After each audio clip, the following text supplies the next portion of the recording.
신앙 고백은 매우 중요합니다.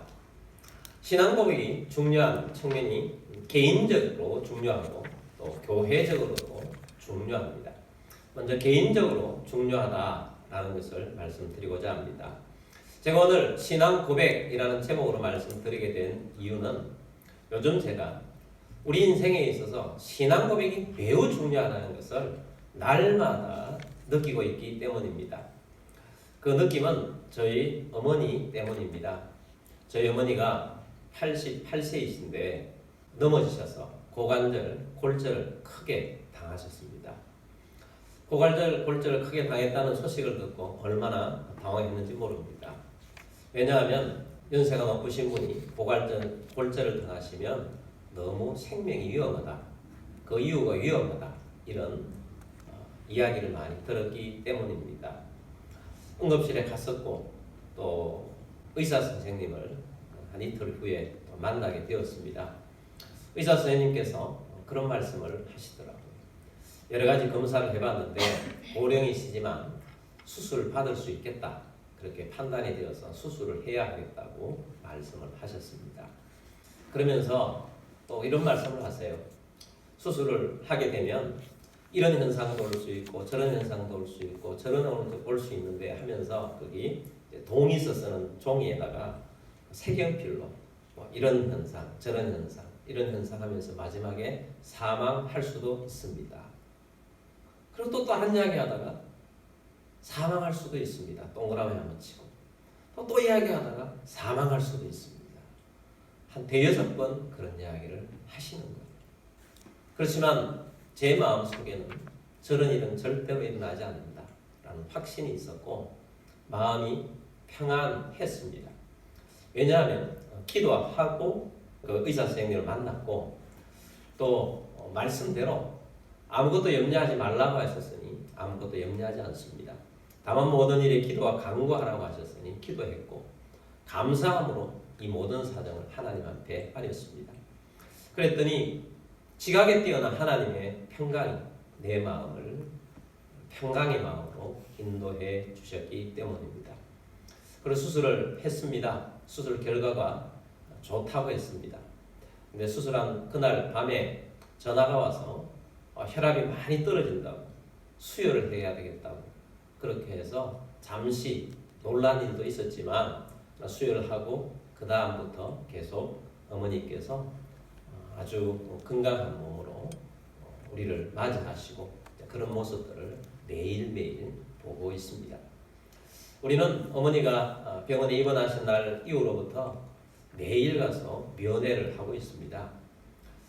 면회하는 것이 코로나 이전보다 환경이 완전히 달라졌습니다. 코로나 이전에는 누가 병원에 입원해 있다 하면 가족들도 어느 시간에 가서 면회도 하고 또 우리 목사님들은 가서 성도들의 병실에 가서 위로를 해드리죠.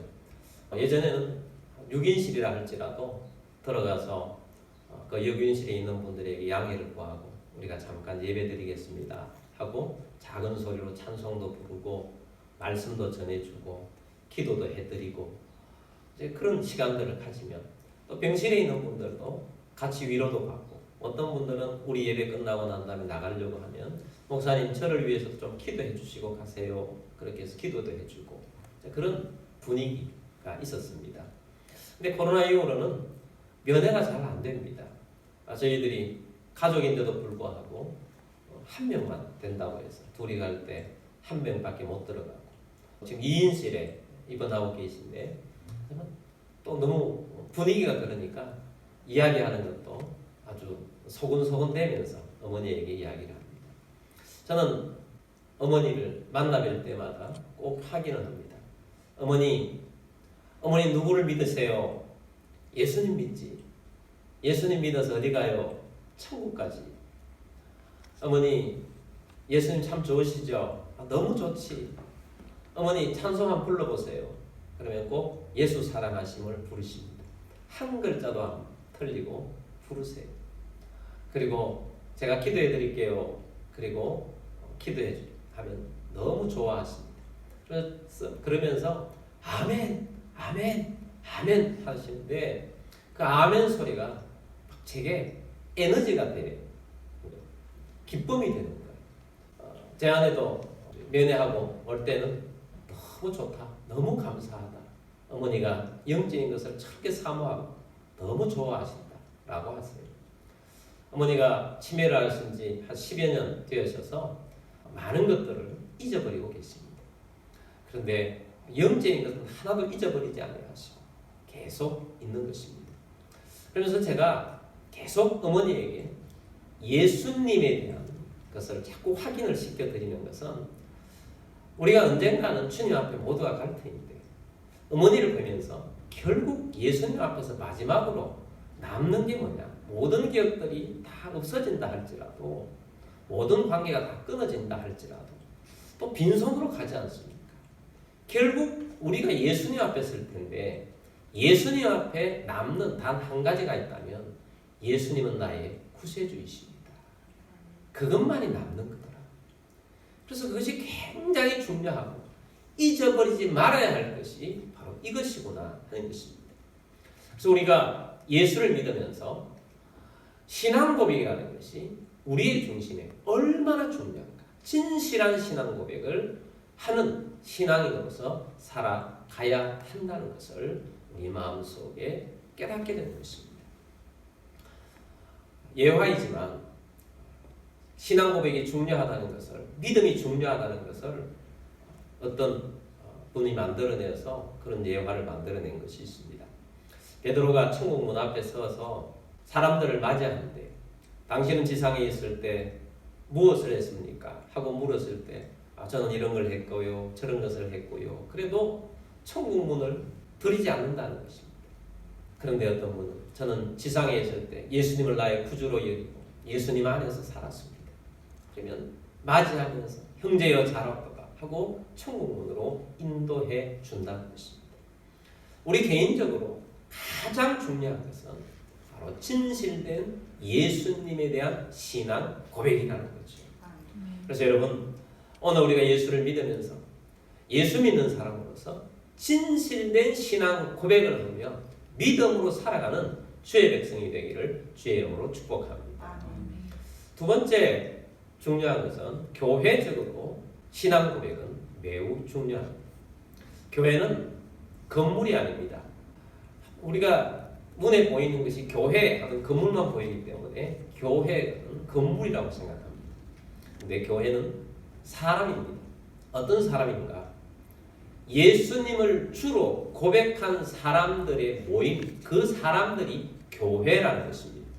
오늘 우리가 비전교회라고 하면 우리가 함께 예수님을 구주로 신앙 고백한 성도들이 함께 모인 우리 사람들이 비전교회라는 것입니다. 교회는 같은 신앙 고백을 믿음으로 고백하며 나아간 사람들이라는 거죠. 사람들 중에는 예수님에 대한 시각이 여러 가지 시각을 가지고 예수님을 바라봅니다. 이단들은 이단의 시각을 가지고 예수님을 보기 때문에 이단인 거예요. 그래서 이단의 모습으로 신앙생활을 하는 것입니다. 또 같은 우리가 믿음 생활을 하고 있지만 많은 사람들이 예수님이 우리를 위해서 뭘 하러 이 땅에 오셨는가 하는 그 자체의 목적을 주된 것이 있고 부수적인 것이 있는데 우리 예수님께서 우리를 구원하러 오셨잖아요. 그래서 우리는 구원하신 예수님을 주로 고백하고 믿음으로 살아가는데 그 주된 것보다 다른 것, 부수적인 것에 그것에 더 관심을 기울이고 그것을 믿기 때문에 부수적인 것이 자기의 주된 믿음을 믿기 때문에 믿음 생활을 잘 못하는 그런 사람들이 많다는 것입니다. 예수님을 민중의 해방자로 보는 사람들이 있습니다. 민중을 해방시키러 오신 분이 예수님이시다. 그래서 그렇게 믿는 사람들은 그런 신학도 있죠. 남미에서 이르는 해방신학이 있고 우리나라에서는 민중신학이라는 게 있어요. 그래서 그런 사람들은 어쩌든지 권력자에게 대항하는 그런 모습으로 신앙생활을 하는 것입니다.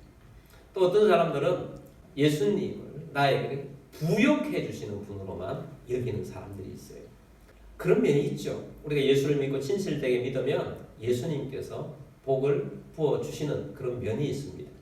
그러나 그것이 주가 아니라는 사실입니다. 근데 그렇게 믿는 사람이 의외로 많다는 것입니다. 예수님의 제자 중에도 있습니다. 누굽니까? 가룟 유다. 가룟 유다는 예수님이 부욕해 주는 분이라고만 믿기를 원했던 겁니다. 가룟 유다는 계산이 굉장히 밝은 사람입니다. 그래서 그 제자들 모임에서도 회개 일을 맡았습니다. 예수님께서 500리의 기적을 일으켰을 때 가룟 유다의 머릿속을 한번 들여다보고 싶어요. 그 내 속에는 어떤 구조로 생각을 했을까? 아마도 그렇게 생각하지 않았을까? 예수님의 저런 능력이라면 빵 팔아주면 재벌 되겠다. 고기 팔면 재벌 되겠다. 그렇지 않겠습니까?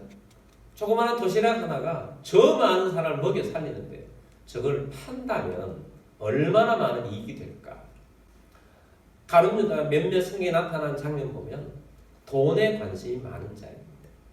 막달라 마리아 예수님의 발에 향유옥합을 깨뜨렸을 때 막 화를 내죠. 저 비싼 것을 왜 저렇게 하느냐고 막 화를 내죠.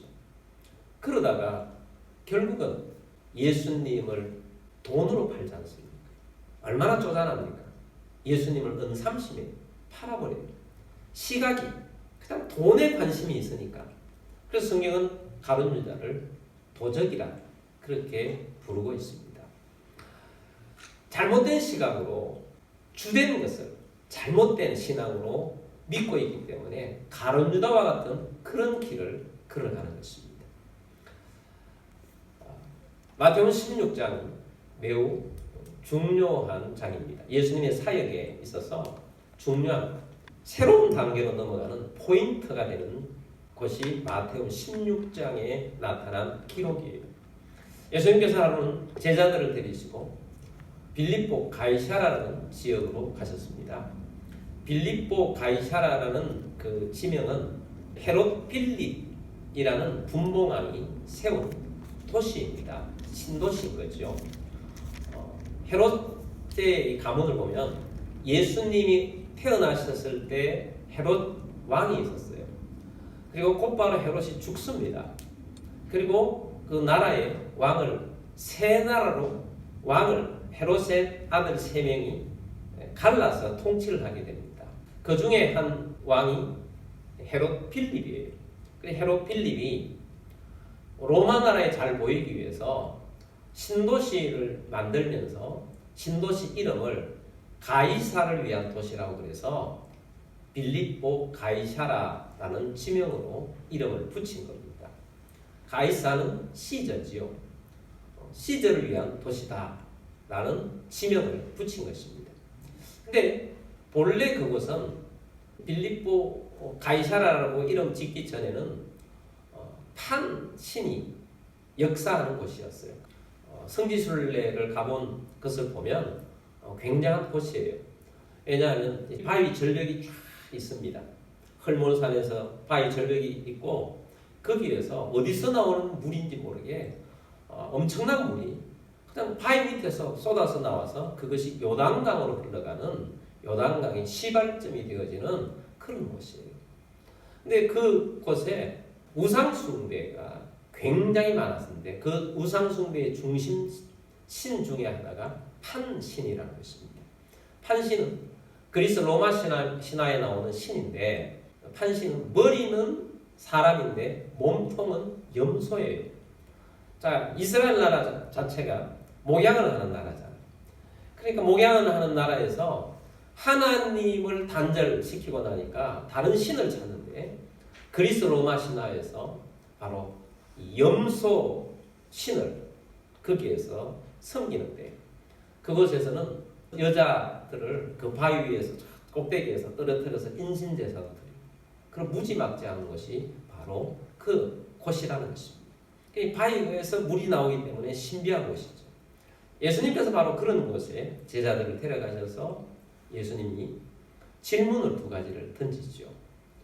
사람들이 나를 누구라 하느냐? 라는 질문 하나와 너희는 나를 누구라고 하느냐?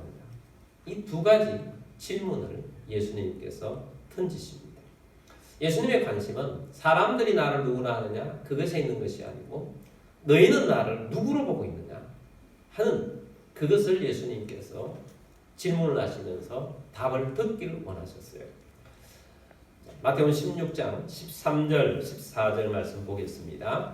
예수께서 빌립보 가이사라 지방에 이르러 제자들에게 물어 이르시되 사람들이 인자를 누구라 하느냐 이르되 더러는 세례요한 더러는 엘리야 어떤 이는 예레미야나 선지자 중에 하나라 하나이다. 사람들이 나를 누구라 하느냐? 어떤 사람은 세례요한이라고 합니다. 어떤 사람은 엘리야라고 합니다. 어떤 사람은 예레미야라고 합니다. 어떤 사람은 선지자 중에 한 사람이라고 합니다. 사람들의 관점인 거죠. 제가 여러 가지 관점으로 예수님을 볼 수 있다고 했죠. 오늘날에도. 세례요한으로 보는 사람들이 있습니다. 세례요한은 왕의 불륜을 지적하다가 감옥에 들어갔다가 순교를 당했죠. 그러니까 이제 거기에 비춰서 우리나라의 민중신학이 세례요한의 중심입니다. 예수님이 아니에요. 세례요한이 독재한 거였지 않냐. 그래서 이 세례요한이라고 하는데 예수님을 세례요한의 환생으로 본다면 투쟁을 해야 하는 거죠. 엘리야는 기적을 많이 일으켰던 선지자죠. 예수님은 가는 곳마다 기적입니다. 오늘날도 예수님을 통해서 우리가 기적을 맛보기도 하지만 현세적인 기적만으로 우리 예수님을 보면 안 됩니다. 영생, 내세까지 바라보아야 합니다. 엘리야로만 보아서는 안 된다는 거죠. 사람들은 예레미야 선지자처럼 보는 경향이 있습니다. 예레미야 선지자는 눈물의 선지자요, 나라를 위한 선지자였습니다. 자, 그런 선지자처럼만 예수님을 보아서도 안 되는 것입니다. 선지자 중에 한 사람, 선지자는 예언하는 사람 아닙니까? 어떤 사람들은 예수를 믿는데 예언에만 앞날에 거기만 초점을 맞춰서 신앙생활을 하는 사람들이 있습니다. 자, 이런 면들이 조금씩은 다 있지만 예수님은 이런 것만이 아니라는 것입니다. 진짜가 있다는 것. 15절, 16절 말씀 보겠습니다. 이르시되 너희는 나를 누구라 하느냐? 시몬 베드로가 대답하여 이르되 주는 그리스도시요 살아계신 하나님의 아들이시니이다. 아멘. 그럼 너희는 나를 누구라 하느냐? 예수님께서 물으셨는데 베드로가 정말 놀라운 대답을 한 것입니다. 주는 그리스도시요 살아계신 하나님의 아들이십니다. 이렇게 신앙 고백을 하게 된 것입니다. 이 신앙 고백은 정말 놀랍고 놀라운 것입니다. 저는 이 베드로의 신앙 고백을 세 부분으로 늘 나누어서 설명을 합니다. 첫 번째는 예수님은 나의 주님이십니다. 그렇게 고백하는 것이고, 두 번째는 예수님은 나의 그리스도이십니다. 그리스도는 왕이라는 것입니다. 예수님은 나의 왕이십니다. 그리고 예수님은 살아계신 하나님의 아들이십니다. 하나님의 아들은 또 하나님이시기 때문에 예수님은 내가 믿는 하나님이십니다. 이렇게 고백하는 것입니다. 우리도 한번 따라서 고백하도록 하겠습니다. 예수님은 나의 주님이십니다. 예수님은 나의 주님이십니다. 예수님은 나의 왕이십니다. 예수님은 나의 왕이십니다. 메시아이십니다. 메시아이십니다. 예수님은 나의 하나님이십니다. 예수님은 나의 하나님이십니다. 자, 이렇게 고백을 한 거예요. 이렇게 신앙 고백을 하자 예수님께서 정말 잘했다. 베드로에게 칭찬하십니다. 17절 말씀입니다. 예수께서 대답하여 이르시되 바요나 시몬아 내가 복이 있도다. 이를 내게 알게 한 이는 혈육이 아니요 하늘에 계신 내 아버지시니라. 네. 네가 복이 있다. 그런데 네가 이렇게 고백한 것은 너 스스로 고백했다기보다 너 마음속에 하나님 아버지께서 알게 하게 하셔서 이 고백을 하게 했다라고 하면서 우리가 신앙 고백을 할 수 있는 것도 하나님의 은혜로 할 수 있다는 것을 말씀합니다. 여러분, 아무나 신앙 고백을 하는 것이 아닙니다. 하나님 아버지의 선택받은 사람들이 성령의 능력으로 인해서 누군가의 전도나 누군가의 도움을 받아서 예수 그리스도를 알고 예수 그리스도를 구주로 고백할 수가 있는 것입니다. 예수 그리스도를 진실로 고백하는 자가 진정한 그리스도인입니다. 우리가 전도를 하고 진실된 예수 그리스도를 고백하는 데까지 이르게 하지 못하면 조그마한 시험이라도 있으면 믿음이 흔들려 버리고, 어떤 경우에는 오랫동안 신앙생활을 했으나 예수님을 버리는 그런 사람들이 있다는 것입니다. 여러분, 우리는 과거에는 핍박 시대에 예수 믿는 사람들이 있었어요. 예수 믿는다고 했을 때 내가 예수님을 믿습니다 하면 그 자리에서 죽음을 당할 때, 그래도 불구하고 예수님을 주로 고백하는 사람들이 있었어요. 신앙 고백이 얼마나 중요한지를 아는 사람들입니다. 지금도 북한에는 지하교인들이 있습니다. 이 지하교인들은 들키면 죽고 자녀들이 죽는데도 불구하고 신앙생활을 합니다. 어떻게 그럴 수 있느냐? 예수님이 나의 주님이시라 진정으로 영접하고 받아들였기 때문입니다. 예전에 제가 부교육자 시절에 있었던 한 경험을 말씀드리겠습니다. 그 교회는 실향민들이 많은 교회예요. 실향민들이 세운 교회라고도 해도 과언이 아닙니다. 제가 거기에 이제 부교육자로 있을 때는 그 실향 이북에서 넘어오셨던 분들이 연세가 많으셨어요. 근데 이북에서 오셔서 그런지 또 이 다음에 내려오셔가지고 전투적으로 살아오셔서 그런지 안 그래도 말투가 이북 말씀인데 아주 거친 그런 분들이 제법 많았습니다. 이거라고 목사 막 그렇게 하고, 그래서 굉장히 당황할 때가 많았습니다. 근데 마음은 그렇지 않은데 말투가 거칠었어요. 근데 어떤 권사님 한 분은 그런 분이 아니셨어요. 늘 조용하게, 언니는 거친데 동생이셨는데 그러지 않으셨어요. 근데 그분이 중앙병에 걸리셨어요. 그래서 저도 저희 교우가 아니기 때문에 신방을 찾으러 못하고 딱 한 번 했는데 얼굴빛이 굉장히 어둡고 굉장히 힘들어 하셨어요, 처음에. 근데 이제 교구 목사님이 신방을 하고 와서는 막 스트레스를 너무 받아서 오시는 거예요. 그분의 입이 너무 거칠다는 거예요. 하나님을 원망하다. 점점 거칠어져서 하나님은 없다! 그렇게 이야기를 하고. 그래서 아닙니다, 권사님. 하고 다시 예수님을 설명하고 고백하게 하려고 나는 안다! 그러니까 그 목사님이 막 초조함이 됐어요. 그래가지고 와가지고 늘 그 신방을 하고 와서는 스트레스 너무 받으셔서 막 이야기를 하시는 그런 장면들이 있었어요. 왜 그런 현상이 나타납니까? 예수님을 진정한 주로 영접하지 않고 그런 믿음을 가지 않고 분위기에 따라서 신앙생활을 했기 때문에 마지막에 그런 현상이 나타납니다. 그럼 진정으로 우리가 진실된 예수 그리스도는 나의 구주시라는 진실된 고백이 있는 사람으로, 뼛속까지 그런 사람으로 살아야 할 것입니다. 그래서 우리가 신앙 고백, 마지막까지 남는 것이 결국은 신앙 고백이에요. 우리가 참된 신앙 고백을 하는 자로서 살아가는 우리 모두가 됩시다. 아멘. 자, 이렇게 예수님께서 말씀하시고 예수님이 정말 중요한 메시지를 그 다음에 던져주셨어요. 18절 말씀입니다. 또 내가 네게 이르노니 너는 베드로라. 내가 이 반석 위에 내 교회를 세우리니 음부의 권세가 이기지 못하리라. 아멘. 베드로에게 너는 베드로다 라고 말씀하셨죠. 예수님이 베드로를 처음 만났을 때 계명을 해줬죠. 계명해준 이름이 베드로입니다. 베드로라는 뜻은 반석이라는 뜻입니다. 예수님께서 신비한 반석이 있는 그 신이 있는 빌립보 가이사라 지역에 가셔서 바로 그 장소에서 너가 반석이라는 거예요. 너가 반석이다. 근데 뭐가 반석이냐? 네가 신앙 고백함. 그것이 반석이라는 것입니다. 신앙 고백. 너의 신앙 고백이 반석이다. 그래서 이 반석 위에, 네가 신앙 고백한 이 반석 위에 예수님께서 내 교회를 세우겠다. 교회는 베드로가 신앙 고백한 이 신앙 고백을 한 그 신앙 고백 위에 교회가 서 있는 것입니다. 그래서 교회적으로 신앙 고백이 중요한 것은 교회는 신앙 고백 위에 서 있기 때문입니다. 예수님을 주로 고백하는 사람들이 모여서 교회를 세운 것입니다. 그래서 예수님의 교회는 신앙 고백 위에 있는 것입니다.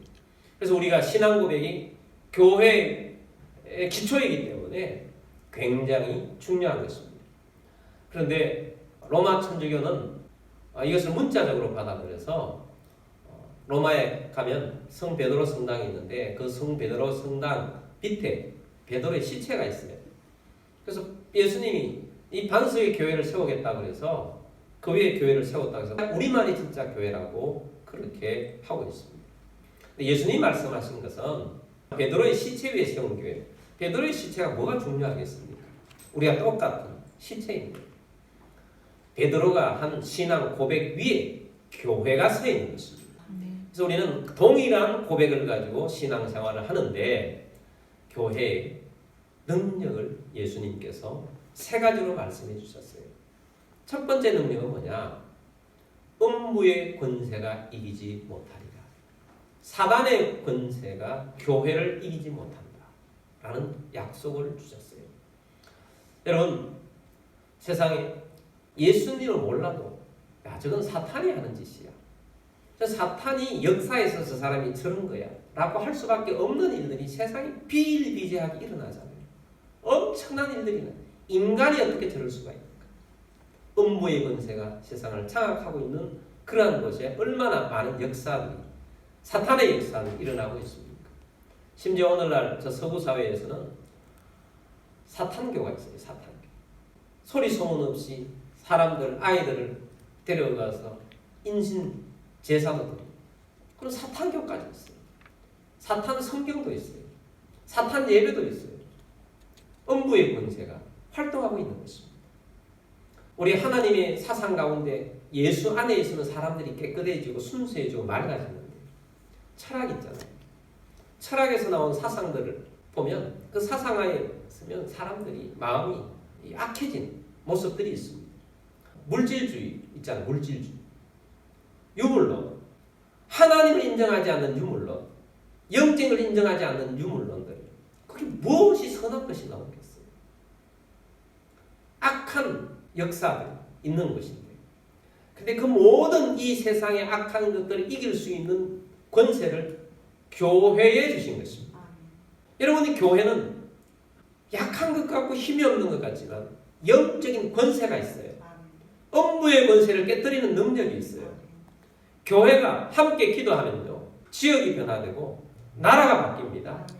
역사가 일어나는 법이에요. 그래서 교회가 가진 큰 능력은 사단의 권세를 이기는 권세를 가졌다 하는 것입니다. 그럼 여러분, 우리가 주눅들지 말고요. 약하다고 힘들다고 해서 고개 숙이지 마시고요.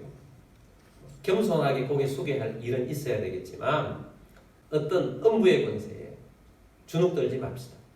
우리는 음부의 권세를 이기는 권세를 예수님께서 유일하게 교회에 주셨다는 사실이에요. 이 권세. 그래서 예수 그리스도의 이름으로 예수 그리스도의 보혈로 사탄의 권세를 물리치는 우리 모두가 됩시다.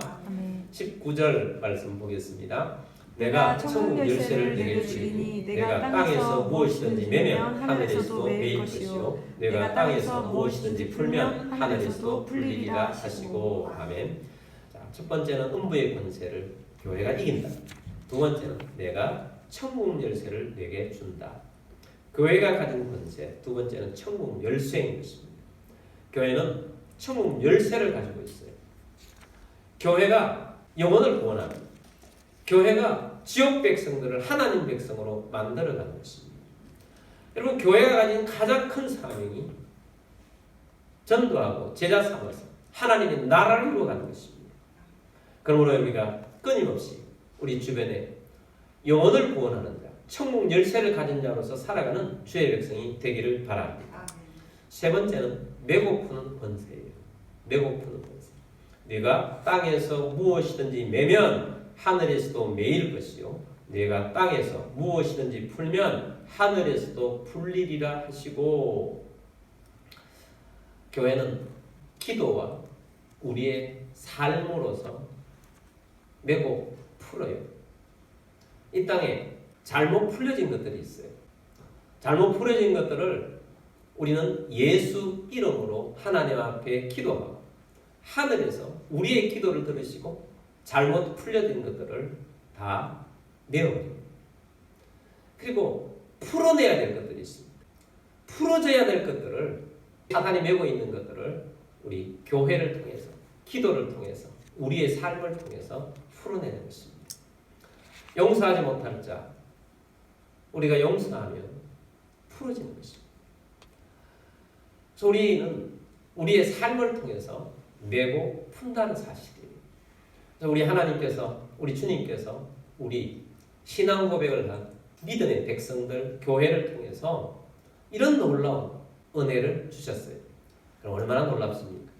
주님이 주신 이 놀라운 권세, 음부의 권세를 이기는 권세, 천국 연세를 맡기셔서 영혼을 구원하고 제자를 삼을 수 있는 사명 감당할 수 있는 권세, 메고 푸는 권세를 주셔서 이 땅에 잘못된 것들을 풀어내고 하나님의 나라의 역사를 이루어가는 그런 놀라운 권세를 교회 가운데 주신 것입니다. 그래서 이 기초, 무슨 기초가 있느냐? 바로 신앙 고백이라는 동일한 기초가 있는 것입니다. 우리는 예배 중에 사도신경을 합니다. 신앙 고백이죠. 우리는 늘 암송하기 때문에 뜻없이 암송할 때가 있어요. 뜻없이 암송하지 마시고 신앙 고백을 하실 때 진실될 마음으로 하나님 아버지는 내가 이렇게 믿습니다. 예수님은 내가 이렇게 믿습니다. 성령님은 이렇게 믿습니다. 내가 교회를 통해서 이런 일이 세상 가운데 일어나는 줄 믿습니다. 하고 동일한 신앙 고백을 하는 것이 사도신경인 것입니다. 그래서 예배 때 귀중하게 중요하게 사도신경을 고백하면서 또한 예배를 드리는 것입니다. 교회의 기초가 신앙 고백이기 때문입니다. 그래서 우리는 이런 신앙 고백, 진실된 신앙 고백을 하는 자로서 믿음으로 살아가는 우리 모두가 되기를 주의 이름으로 축복합니다.